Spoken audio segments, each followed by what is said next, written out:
Tens of thousands of immigrants crossed into Germany and Austria this weekend after those countries opened their borders to people fleeing war in Syria. A small group of people held signs at Minnehaha Park this morning in support of those refugees, many of whom were stuck in Hungary for several days. Those at the rally told us they are worried about how the United States is handling the situation, and they're urging our lawmakers to do more about it. We're trying to build a bigger movement to put more pressure, starting with our allies in the U.S. government in order to push for more concrete action. As the refugee crisis grows, there are mounting questions from our local political leaders about what nations should be doing in response and whether the U.S. should be doing more. Esme Murphy has tonight's talking points.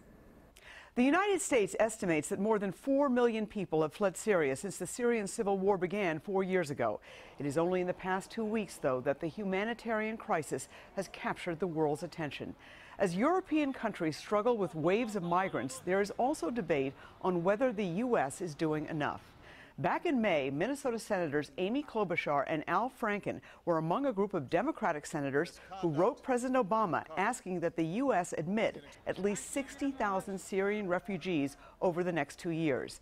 The proposal drew immediate criticism from some conservative groups who labeled the senators the Jihadi caucus. Senator Franken was a guest at our fair booth on WCCO Sunday morning. This is the worst refugee crisis since World War II, and we have to do the right thing. We're the country that does the right thing, and we're stronger for it, and we need to be a leader in the world.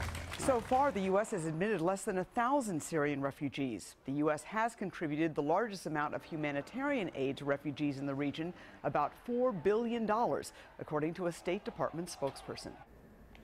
You can watch WCCO Sunday Morning with Esme Murphy and Mike Augustinek every Sunday at 6 a.m. and 10:30 a.m.